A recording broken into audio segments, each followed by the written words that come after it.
me gusta, vos lo escribiste, le digo, sí. Vos escribís bien, che, yo tengo una poesía que te va a gustar, hago varias, a mí también me gusta escribir. Y ahí como que empezó, no sé, la verdad que no sé si me dio un preámbulo de si era para el Diego o no.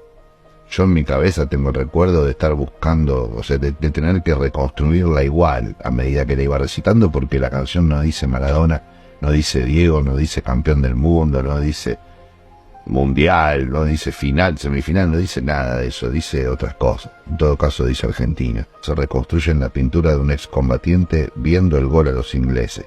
Y eso tiene de loco que no es la final de esa copa que nos llevó a ser campeones del mundo. No está haciendo, la gesta de Diego no fue ser campeón del mundo. La gesta de Diego fue hacernos ganar la revancha de esa guerra malparida, ¿no?